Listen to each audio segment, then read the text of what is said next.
আসসালামু আলাইকুম।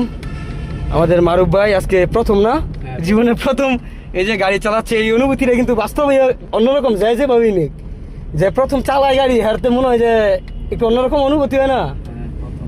হালকা খেলা ছাড়তে অনেক আওয়াজটা আমি কই আবার আবার অ্যাক্সেলারেটর ছেড়ে দিছো কি? ফুল এই যে আরে অ্যাক্সেলারেটর ছাড়ছি ক্লাসে যাব তো। হ্যাঁ, আস্তে আস্তে আস্তে আস্তে আস্তে ডাইন পায়ে যাতে দাও, বাম পাশে আরো ডাইন পায়ে যাতে দাও। হ্যাঁ হ্যাঁ, ডাইন পায়ে যাতে দিতে হইব, আরো আরো আরো আরো আরো ডাইন পায়ে যাতে দিতে হইব। হ্যাঁ এমন একবারে যাতে দিলে চলতো না তো, ওই যে প্র্যাকটিস হয়েছে না থামায়। হ্যাঁ এইভাবে, হ্যাঁ আবার আস্তে আস্তে ডাইন পায়ে যাতা, বাম পাশে ছাড়তে হইব, ডাইন পায়ে যাতা। হ্যাঁ হ্যাঁ, গুড। আর বাম পা ছাড়ন যেত না, কিন্তু ডাইন পায়ে যাতা রাখতে হইব। বাম পা ছাড়ন যেত না, ডাইন পায়ে হালকা যাতা দিতে হইব। থ্যাপ থ্যাপ কল এদিকে এদিকে এদিকে এদিকে। আর মারুফ ভাই আলহামদুলিল্লাহ আজকে প্রথম দিন গাড়ি চালালো।